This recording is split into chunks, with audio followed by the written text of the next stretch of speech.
conversar com o deputado estadual Napoleão Bernardes, do PSD, que gentilmente nos visita aqui. Obrigado, Napoleão, pela visita. Bom dia. Jorge amigo, bom dia para você. A gente amiga que acompanha aqui a boa programação de Itaberá. É sempre bom estar aqui conversando com a gente amiga da 98.7. Obrigado pela gentileza da oportunidade.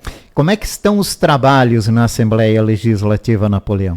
Jorge, a gente continua a todo vapor, com muita dedicação, muito empenho, lutando por recursos para Blumenau, para a região, lutando também por leis, por propostas de leis que possam também melhorar a qualidade de vida das pessoas. Eu sempre tenho dito quando venho aqui, estou muito animado com o trabalho de deputado estadual, porque é uma forma de manga arregaçada poder defender a nossa cidade, a nossa região, ser um advogado de defesa, um embaixador das causas aqui de Blumenau e da região. E eu estou muito motivado aqui com a possibilidade tanto de poder trazer recursos e investimentos, quanto, acima de tudo, também trazer leis importantes aí que, de algum modo, possam afetar positivamente as pessoas.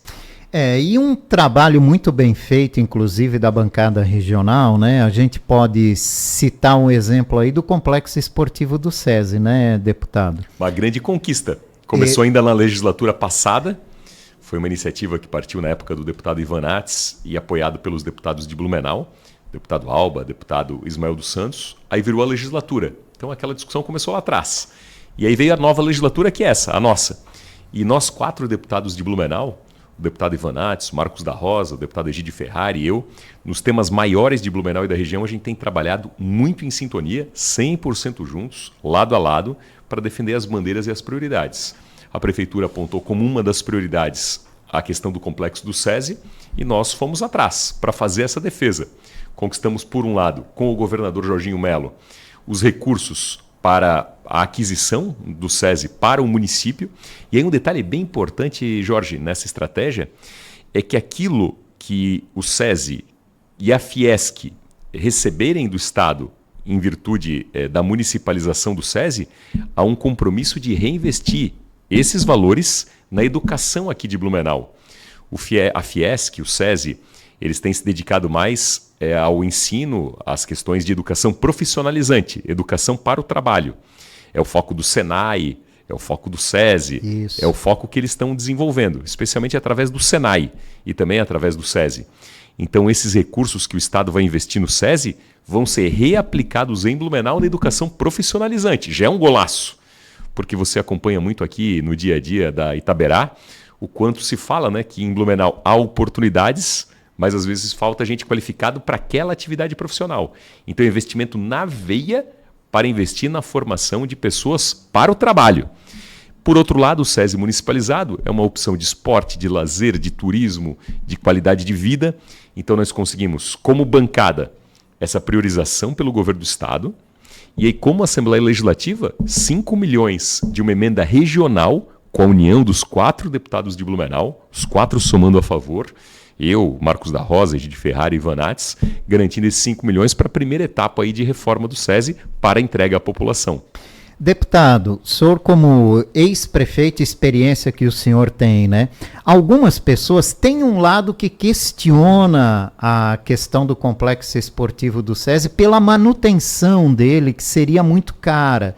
E olhando o futuro, assim, disso amanhã ou depois não se tornar um problema para o município. Como é que o senhor analisa tudo? Os deputados, né, aqui da região, da bancada regional, eles também avaliaram essa situação? Uma aquisição, um avanço como esse, que é o Complexo do SESI para o município, aí sim vem da gestão municipal trabalhar com criatividade e inovação. Vamos fazer um paralelo, uma comparação. Sim. No nosso momento ali de prefeito, a gente governou na época que a Dilma era presidente e teve 3 anos consecutivos de recessão. A maior parte das prefeituras não tinha dinheiro nem para pagar salário dos seus próprios servidores. Pagar salário em dia já era uma obra, já era uma conquista. Você acompanhou bem aquele momento que o Brasil viveu. E nós aqui em Blumenau conseguimos entregar obras, realizações, mantivemos a máquina em dia, enxugando a máquina, enfim, fazendo gestão. E a gente, por exemplo, inaugurou naquela época um novo pavilhão para a Vila Germânica, o Eisenbahn Biergarten. E como é que a gente fez aquilo sem ter dinheiro? Parceria público-privada. Então, o SESI pode ser um grande ativo para Blumenau. Pode ser uma grande força, um grande motor até para gerar mais emprego, renda, oportunidade. O SESI pode ser um grande complexo de lazer para a população, um grande parque para a população, ter ali oportunidades de esporte, de turismo, de lazer, ajudar também em Blumenau nessa questão do turismo. A Vila Germânica sozinha não dá conta do recado. Mas hoje, por exemplo, o município já paga para o SESI para utilizar o SESI em algumas questões que o município oferece, do paradesporto, da iniciação esportiva. Então, por exemplo, aquele valor que o município já desembolsa a título de aluguel do complexo do SESI para algumas modalidades, né, já é um dinheiro que vai para o custeio ali da manutenção do próprio SESI. O município hoje tem algumas estruturas ligadas ao turismo, ao esporte, ao paradesporto que são alugadas. O SESI indo para o município deixa de também ter o aluguel daquilo. E aí, com inovação e criatividade, vamos pegar o exemplo das praças. Blumenau tem pelo menos 2 praças aí que foram adotadas pela iniciativa privada.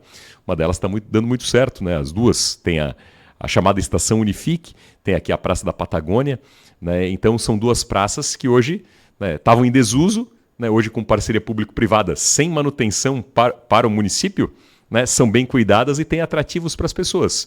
Então uma boa parceria público-privada, mais um bem bolado no bom sentido da palavra, deixa de pagar aluguel aqui, deixa de pagar aluguel ali, otimizando aquele espaço, pode ser algo, inclusive, né, que fique no mano a mano, quiçá pode ser até lucrativo para o município. Bom, avanços na prevenção de cheias, deputado, né? Isso também é uma preocupação da bancada, de vocês que estão lá trabalhando com a nossa região. A gente vê Rio do Sul, cada chuva é uma enchente, né? Isso chama muita atenção, inclusive nos últimos anos, né? Essa sequência de cheias e até aqui mesmo Blumenau, né? Uma sequência de pequenas enchentes, mas que atrapalham o dia a dia da cidade e também do cidadão. Essa foi uma prioridade da bancada do Vale, todos nós da bancada do Vale pegamos firme nesse assunto e inclusive a bancada do Vale é a maior da Assembleia Legislativa, são 9 deputados. Então é a bancada do Vale e do Oeste, são as 2 maiores. Então logo houve a mudança de secretário da Defesa Civil para o atual secretário, que é o Coronel Fabiano. Ele conhece muito a nossa região, é um craque, é alguém muito atencioso. Inclusive a primeira reunião da bancada do Vale com o novo secretário foi no meu gabinete, junto com toda a bancada de Blumenau, a bancada do Vale, os 4 deputados de Blumenau, o Marcos da Rosa, o Egídio, o Ivan Nats e eu, a gente tem cobrado muito essa questão ao lado dos deputados do Alto Vale e da Foz do Itajaí também. Então, uma primeira medida, é até simbólica, mas foi importante. Quando veio a reforma administrativa do governador Jorginho Melo, nós aprovamos um novo enfoque para a Secretaria de Defesa Civil. É Secretaria de Proteção e Defesa Civil, porque ela tem enfoque de prevenção. E a prevenção está nos investimentos. E agora o governo federal anunciou num novo PAC quase que R$500 bilhão, R$500 bilhão especificamente para investir nos projetos do estado de Santa Catarina, notadamente nos do Vale do Itajaí. E aí tem todo um conjunto que se chamava lá atrás, né, da agência JAICA, né, projetos que já estavam elaborados e agora é tirado do papel. Então há um conjunto de fatores e um conjunto de ações em que se estava à busca de recursos e agora já há parte desses recursos, como eu disse, R$500 bilhão do governo federal, mais os recursos do Estado. O governo do Estado está lançando um grande pacote chamado Proteção Levada a Sério, justamente para fazer esses investimentos no Alto Vale, no Médio Vale, e aqueles investimentos do Alto Vale nos ajudam aqui, porque a bacia hidrográfica é a mesma. Então já começou lá em Rio do Sul, na região de Rio do Sul, o desassoreamento do rio Itajaí Sul, e dentro daquilo que foi projetado lá atrás, ainda pela JAICA, agência japonesa de inteligência nesse sentido, de mitigação de cheias, de redução do impacto das cheias, isso agora tende a sair do papel. Então a gente está muito firme nessa cobrança, mas também está muito esperançoso pela dedicação do secretário Coronel Fabiano e pela própria determinação do governador Jorginho Melo, que tem reafirmado o seu compromisso com esse tema. O senhor, inclusive, chegou a criticar alguns cortes no orçamento relacionado à manutenção de barragens, principalmente, né? Como é que o senhor vem acompanhando essa situação, a evolução? José Boatê, continuamos na mesma, não mudou nada, ainda estamos travados. E eu queria que o senhor fizesse uma análise da ideia do governo do estado de transferir para a Celesc a manutenção e investimento nas barragens. Eu entendo como uma proposta inteligente, saudável, fazendo até a comparação com o que eu disse do SESI, às vezes é fazer o bem bolado no bom sentido e buscar as parcerias. E às vezes, além de deixar o custo no 0 a 0, tirar o custo, pode até dar um lucro. Então é um estudo que o Estado está fazendo, um estudo de viabilidade técnica e econômica, para que a Celesc eventualmente está fazendo o estudo do aproveitamento da energia daquelas barragens, para ver se isso é viável, tecnicamente possível, porque daí a manutenção das barragens fica assegurada pela Celesc e ainda o Estado recebe recursos para isso, para reinvestir esses recursos também no sistema de proteção de cheias. Eu sou um deputado independente. Eu tenho votado a favor das medidas do governo naquilo que entendo oportuno, mas tenho também criticado algumas situações específicas. Em termos de orçamento especificamente, critiquei, né, em relação ao corte do orçamento em relação às barragens, mas o Estado compensou isso também buscando recursos externos de financiamento para o Santa Catarina levado a sério, a proteção levada a sério, que é um investimento do governo do Estado, mais a luta por esses recursos que são federais, da ordem de R$500 bilhão, agora o novo PAC, especificamente para investir na mitigação, na redução dos impactos das cheias aqui na nossa região. Isso é muito importante, né? A gente precisa avançar nesse sentido, né? Porque a gente já viu que os problemas climáticos estão cada vez mais frequentes, né, deputado? Isso gera uma preocupação, né? A história está aí para demonstrar, o dia a dia está aí para demonstrar, como você mesmo bem citou, Rio do Sul passou por uma recorrência gigante, Blumenau no ano passado também, então toda aquela situação de investimento em engenharia no Alto Vale nos protege aqui, né? Então por isso que é importante a questão não só da manutenção, como da ampliação desse sistema de contenção, e as coisas estão programadas para acontecer. Deputado, infraestrutura. A gente tem um problema aqui que é federal, né, na BR-101, mas entre Itapema até passando Pissarras ali, aquela região, a rodovia ela não anda nem para um lado nem para o outro, né? Se a gente contar o número de portos que tem num trecho curto aqui, a gente tem 4, né? Se contar Itajaí, Navegantes, São Francisco e Itapoá. Sim. É tudo muito próximo, né? É caminhão que não para mais conduzindo. E temos problemas também nas nossas rodovias estaduais. Aqui, por exemplo, a gente tem prolongamento da SC-108, que é da via expressa ali, que é muito lento, não sai do lugar, muitos questionamentos, né?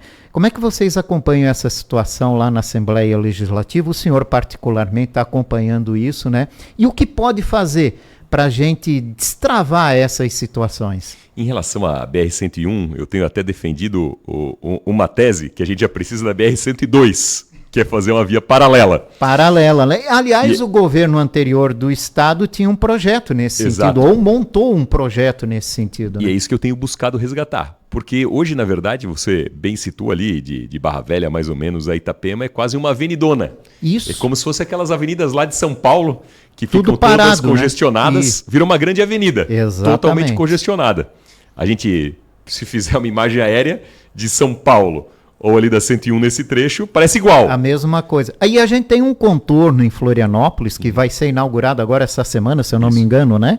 Aquele contorno sul, que tenta desviar o trânsito ali, porque lá também já está insuportável. Esse poderia ser um exemplo que poderia ser seguido aqui na região, deputado? De São José a Palhoça, acontece mais ou menos o que acontece aqui entre Barra Velha, Pissarras até Itapema. Exatamente. Fica tudo parado.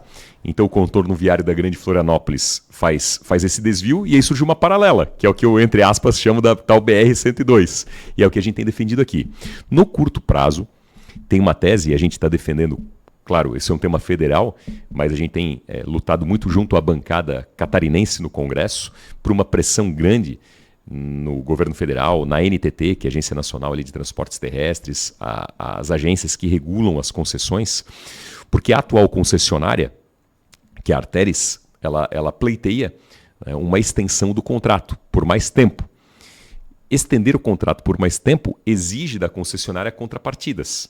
Então a gente tem defendido a tese de que numa nova concessão ou numa extensão de tempo, se for o caso, isso quem vai definir é o governo federal, mas numa medida ou noutra, seja uma nova concessão, seja essa extensão de tempo, que as contrapartidas de investimento, a título do que aconteceu com o contorno viário da Grande Florianópolis, seja agora nessa região ali de Itapema até Barra Velha, Pissarras, e que nos afeta diretamente. que de modo indireto ou indireto, a gente que é aqui do Médio Vale também fica atravancado por uma razão ou por outra. Seja economia que não anda, sejam oportunidades que se perdem, porque como você falou, ali tem um complexo portuário que é um dos mais expressivos do Brasil.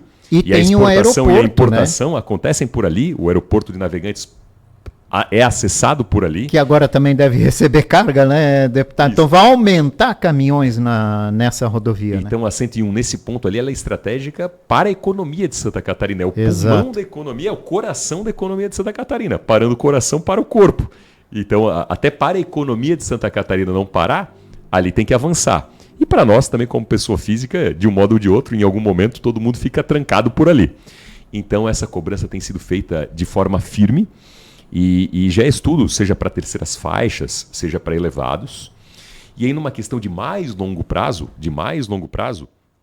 mal ou bem, existe vias estaduais que vão ligando mais ou menos de Joinville até o sul do estado.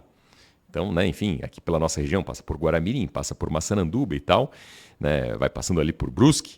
Então, mais ou menos, daria para fazer essa chamada BR-102. E existem estados, por exemplo, isso aí é uma questão estadual, mas existem estados que fazem um bem bolado. Então tem uma rodovia federal, como por exemplo a BR-101, que é pedagiada. E aí, né, coloca essa paralela na conta ali. E aí ela fica, né, enfim, gratuita ali para os passageiros, mas vai sendo custeada também, né, naquele plano de pedágio da BR-101. Essa é a tese da tal BR-102, em que o Estado, né, pode fazer algumas melhorias pontuais e a gente teria uma via alternativa, uma via paralela. Poderia ser uma solução, mas isso a um prazo mais longo. Isso é longo né? prazo. No curto prazo, e isso está para discutir esse ano agora, que é justamente ou a nova concessão ou a extensão do prazo do contrato atual da BR-101 com a Arteres, né? Ou estende esse prazo ou faz uma nova concessão. E aí sempre que estende o prazo ou faz uma nova concessão, também tem que colocar o plano de investimentos. Então a nossa luta como Assembleia Legislativa junto à bancada federal é para que nesse plano de investimentos esteja urgentemente esse trecho que é o trecho caótico, que é o trecho mais ou menos de Itapema ali a Barra Velha e Pissarras. Tá. E as rodovias estaduais, deputado, como é que o senhor está acompanhando? Quais são as cobranças junto ao governo, né, para avanços também nessa situação? Também temos locais com gargalos, faltas de investimento. Um estudo da FETRANSESC é a Federação dos Transportes de Cargas de Santa Catarina, um estudo feito aí no final de 2022, início de 2023, demonstrou que mais de 70% das rodovias catarinenses, as SCs, estão no estado ruim ou péssimo. Ou seja, o que tem de pior no estado são as rodovias estaduais. É um terror, é caótico. E a gente anda pelo estado inteiro e percebe isso. A gente, como deputado estadual, na Assembleia Legislativa, aprovou um financiamento de R$1,5 bilhão para o programa chamado Estrada Boa, que é o programa de recuperação das rodovias estaduais. E claro, daí a gente tem feito cobranças pontuais para incluir rodovias nesse sentido. Aqui a gente tem uma rodovia na altura de Benedito Novo, Dr. Pedrinho, que liga até o Planalto Norte, que ela está impedida para o trânsito, a principal, desde 2022, desde o final de 2022, quando aconteceu um desmoronamento lá em virtude das más condições do tempo. E tem um desvio alternativo até hoje, lá, passando por dentro de uma propriedade privada, sem iluminação, sem acostamento, na beira do barranco, um perigo desgraçado para as pessoas. Então essa originalmente não estava no Estrada Boa. E aí foi a minha cobrança firme em relação a isso. Então, por um lado, a gente apoia o governo numa ação como essa, que é importante, recuperar as estradas catarinenses. Fui a favor do financiamento de R$1,5 bilhão para recuperar as rodovias estaduais, mas tenho também botado o dedo da ferida na cobrança daquilo que deva acontecer. Esse é um exemplo muito pontual, muito sério. E aqui na nossa região há rodovias que precisam ser recuperadas. Nós lutamos muito na época, e agora foi incluso essa questão da ligação, por exemplo, de Gaspar a Brusque. Também está numa situação muito ruim. Foi inclusa no programa. Então a gente tem feito as cobranças pontuais para que as SCs também possam avançar. E esse trabalho, inclusive, tem acontecido. Além desse trabalho de acompanhamento, de busca, tem os projetos, né, que são apresentados na Assembleia Legislativa e que ganham avanços, né? O que o senhor destacaria nesse ano? Tem um bem recente, Jorge, que virou lei agora. Virou lei agora na última semana. Você acompanha muito futebol? E existe no Brasil, às vezes, alguns tiros que saem pela culatra.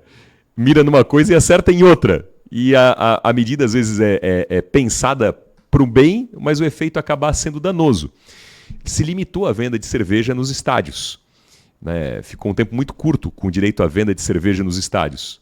A ideia, em princípio, era boa, ter menos bebedeira. O que aconteceu na prática? Os tais esquentas do lado de fora. Aí vai algumas poucas pessoas fazer algazarra, baderna do lado de fora dos estádios, faz o tal do esquenta, aí toma vodka, toma cachaça, bebida destilada e chega pra lá de Bagdá dentro do estádio. Aí dá confusão. Então é aquela história, time que tá ganhando não se mexe. Mudaram um modelo que estava dando certo, tinha uma cervejinha tranquila ali no estádio, tiraram isso, aí o tiro saiu pela culatra, né? Enfim, e não podemos tapar o sol com a peneira. O que aconteceu na prática? Aconteceu o problema do lado de fora e o problema do lado de fora veio para o lado de dentro. Aí a pessoa chega para lá de Bagdá, alcoolizada, embriagada. Hoje tem menos família no estádio, as pessoas se sentem menos seguras no estádio. Então a gente fez uma lei para voltar ao estado anterior. Então agora pode ter a venda de cerveja nos estádios, 2 horas antes do jogo, 2 horas depois do jogo. A pessoa vai lá, chega antes, toma sua cervejinha, tranquilo, assiste o jogo e aí volta a ser o estádio um local seguro, né? Enfim, e propício para as famílias. Porque dentro do estádio aí é um ambiente controlado. Aí tem vigilância, aí tem monitoramento, aí tem a polícia. Né? Dentro do estádio é um ambiente controlado. Fora do estádio, não. Aí fazia, como se diz, o escarcéu lá fora, a baderna lá fora, o diabo lá fora, vinha para dentro do estádio, para lá de Bagdá, aí dava confusão.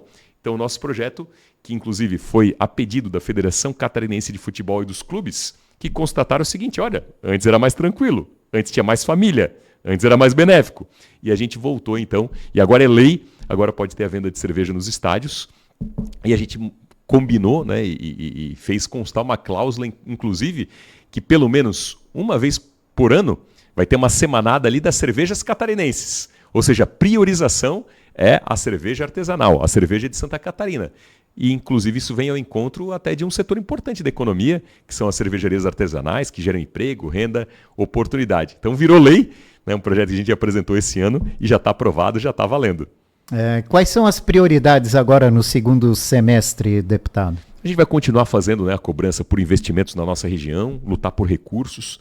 Mais da metade dos recursos que eu tenho através de emendas parlamentares eu destino para Blumenau. Só no ano passado foram mais de 12 milhões de reais conquistados exclusivamente para Blumenau, só do nosso mandato. Fora aquilo que a gente consegue em conjunto com a bancada, com a união com os outros deputados. Ou seja, votar nos deputados da região, ter os deputados da região, ter gente da cidade defendendo a cidade, é bom para a cidade porque a gente consegue trazer recurso, investimento. Então vou continuar cumprindo o meu papel de independência, né, votando com o governo a favor daquilo que a gente acredita. Foi assim na universidade gratuita, foi assim na reforma administrativa do governo, foram em outras situações, mas cobrando aquilo que deva ser cobrado e trazendo resultado concreto para a vida das pessoas. A universidade gratuita foi um avanço, né? Mas, ao mesmo tempo, não pode ser uma pedra no sapato da federalização da FURB. O senhor acompanha toda essa discussão, esse processo, deputado? A gente tinha uma mobilização que estava ganhando destaque e, de repente, parece que isso esfriou, principalmente depois do anúncio do governo federal, né, da aquisição de um prédio para ampliação do polo da UFSC aqui em Blumenau, né? Isso foi um balde de água fria. Eu, desde prefeito, lá atrás, quando estava para a UFSC vir para Blumenau, a gente fez uma série de reuniões de trabalho. Primeiro lugar, para não ter sombreamento dos cursos, ou seja, para que a UFSC oferecesse coisas que a FURB não oferecesse. Exato. E vice-versa. E agora parece que vem competir. Então a gente fez um combinado lá atrás, porque afinal, poxa, receber uma universidade federal em Blumenau é muito bom, é boa a beça. Mas ela veio com qual propósito e com qual espírito? Complementar. E especialmente com as vocações econômicas da cidade. Então tinha lá, né, algumas engenharias, por exemplo, que a FURB não oferecia, enfim. A nossa ideia lá atrás foi exatamente essa. E eu próprio propus à UFSC que, ao invés de alugar um espaço em Blumenau, que usasse as dependências da FURB. Lá tem laboratório, lá tem biblioteca. Muitos cursos da UFSC são no período da tarde, que é quando a FURB está mais ociosa. Então eu até ofereci essa possibilidade. Ou seja, seria um ganho até para a universidade. Não ia precisar pagar aluguel, ia ter uma universidade pronta. Ia ser uma coisa casada mesmo. Mas aí foi uma política interna da UFSC. Preferiram pagar aluguel do que, né, estar sediado já na universidade com tudo pronto. né? Agora esse tema é mais federal, né? O tema das universidades é federal, né? O que eu posso ajudar são nos temas do Estado, né? E nos temas do Estado eu tenho ajudado, como por exemplo a liderança decisiva para que a gente tivesse a universidade gratuita. Hoje a gente tem alguns milhares de blumenauenses estudando Sim. de graça, tanto na FURB, e é importante que se diga, também nas universidades privadas, porque a universidade gratuita vale para as comunitárias, com maior peso, mas vale também para as privadas. Então a gente conseguiu ter muitos estudantes sendo beneficiados. Exatamente. Eu queria falar rapidamente com o senhor sobre saúde, porque a gente teve e está ainda, né, na Covid-19, nessa pandemia. Tem também a questão da dengue, cresceu muito esse ano. Eu acho que o estado de Santa Catarina foi meio que pego de surpresa por um crescimento absurdo, né? Só aqui em Blumenau são 39 mortes em virtude dessa doença. Tem as doenças respiratórias, tudo isso leva muita correria para os hospitais, pronto-socorro, unidades de saúde, e a gente vê que o sistema ele está muito comprimido, né? É muita busca para um sistema muito comprimido. Como é que a gente pode avançar nesse sentido, deputado, né? Como é que se discute isso na Assembleia? Esse avanço. Blumenau, por exemplo, não tem um hospital regional, quer dizer, tem, entre aspas, é o que o Santo Antônio faz, né? Mas precisa evoluir também nesse sentido. Jorge, a gente teve uma grande conquista, que foi o anúncio pelo governador dos recursos para ampliação do Hospital Santo Antônio. Que é um avanço significativo, né? Só depois de estar concretizado isso que a gente vai sentir. Mas o senhor, como ex-prefeito, sabe da necessidade disso, né? A nossa região é a única do estado que não tem um hospital regional, um hospital público. O Santo Antônio e também o Santa Isabel fazem às vezes, principalmente o Santo Antônio, fazem às vezes de um hospital público aqui na nossa região. Então, com recursos diretos do nosso mandato, conquistas do nosso mandato, a gente conquistou 2 milhões para o Hospital Santo Antônio, 2 milhões para o Hospital Santa Isabel e recursos também para o Hospital Misericórdia da Vila Itopava, além de recursos para a Renal Vida. Então a gente garantiu recursos para o curto prazo, para custeio, para manutenção, tanto do Santo Antônio quanto do Santa Isabel, Misericórdia da Vila Itopava e Renal Vida, recursos das nossas emendas. E em paralelo, aí a bancada como um todo, a bancada do Vale, a bancada de Blumenau, em união de esforços, todos conquistamos essa garantia do governador dos recursos para a nova torre, né, para a nova etapa, para a nova ala do Hospital Santo Antônio, que vai ser um divisor de águas e vai ampliar muito, muito, muito a capacidade de atendimento do nosso hospital, que na prática faz às vezes do nosso hospital regional. E Jorge, eu tenho inclusive a tese de que a gente não tem que nem defender um hospital regional para Blumenau. A gente tem, porque um prédio não resolve a vida de ninguém. É verdade. E o que a gente tem que defender é o fortalecimento e a ampliação da capacidade do que a gente já tem de bom, que são os nossos hospitais. Então é a ampliação do Santo Antônio, as condições de custeio do Santa Isabel, do Misericórdia, da Vila Itopava. E essa questão do novo Santo Antônio vai ser um divisor de águas. Né? E tem tempo de licitação, de construção, isso é médio prazo, mas em contrapartida, só, né, enfim, como eu disse, de recursos de emendas, né, conquistas do nosso mandato, conquistamos 2 milhões para o Santo Antônio, 2 milhões para o Santa Isabel e também recursos para a Renal Vida e para o Hospital da Vila Itopava. Olha, se a gente falar, né, tem cidades talvez maiores que Blumenau que não tem tanto os hospitais como nós temos, né, porque nós temos o Santo Antônio, maioria SUS, Santa Catarina, né, que não atende pelo SUS, mas também faz parceria quando necessário com a prefeitura, hoje administrado pela Unimed. O Santa Isabel que tem um problema lá, que ameaçou tirar alguns atendimentos do SUS, o Misericórdia e ainda tem o Hospital Dia da FURB, né? É um complexo importante e eu sempre até convido as pessoas a prestarem atenção. Se vocês verem no entorno, tipo do Santo Antônio ou do Santa Isabel, vão ver a quantidade de vans, de carros, das secretarias de saúde de municípios, inclusive distantes. Tem algumas especialidades que quem é do sul de Santa Catarina, quem é do Alto Vale, tem que fazer aqui ou no Santa Isabel ou no Santo Antônio. Então, Blumenau tem de fato esse destaque, é essa referência, tanto que vem gente do estado inteiro, de boa parte do estado, para ter a condição de ser atendido aqui por um serviço de excelência, que é do Santo Antônio e do Santa Isabel, principalmente. E na questão do Santa Isabel, deputado, preocupa toda a situação? Houve um prorrogamento dos atendimentos do SUS até o final do ano, mas ainda ficou um ponto de interrogação se essa unidade de saúde vai ou não manter todos os atendimentos. Isso gera muita preocupação também? Jorge, é uma nova administração, o corpo clínico é de excelência, os administradores são de excelência, isso é tudo muito reconhecido. Agora, veio uma nova entidade administrar o Hospital de Santa Isabel e o Hospital de Tubarão. E aí veio com essa surpresa e com essa faca no pescoço. E chantagem não dá para admitir. Afinal, quem construiu Santa Isabel foi a comunidade. Não é alguém que chegou ontem, veio de fora e vai decidir fechar ou não. Isso é um patrimônio público. Então o Estado não vai admitir chantagem, né, nem para Blumenau e nem para Tubarão. E como eu disse, a gente tinha acabado de garantir 2 milhões para o custeio do Santa Isabel. Ao invés de vir o corpo clínico agradecer, como eu disse, vamos separar as coisas, né? O pessoal da casa e esse pessoal que veio de fora. E ao invés de agradecer, já vieram com essa carta, né, enfim, de faca no pescoço.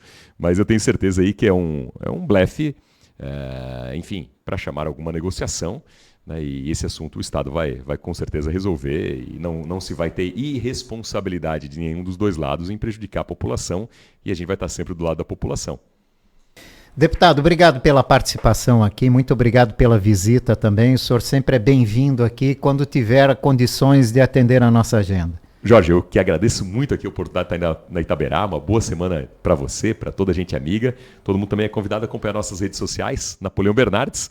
Lá a gente vai colocando nosso trabalho aí do dia a dia e prestando contas à população. E também aqui pelas ondas da Itaberá. Obrigado pela oportunidade. Obrigado, uma ótima semana. Deputado Napoleão Bernardes, do PSD, nosso entrevistado de hoje.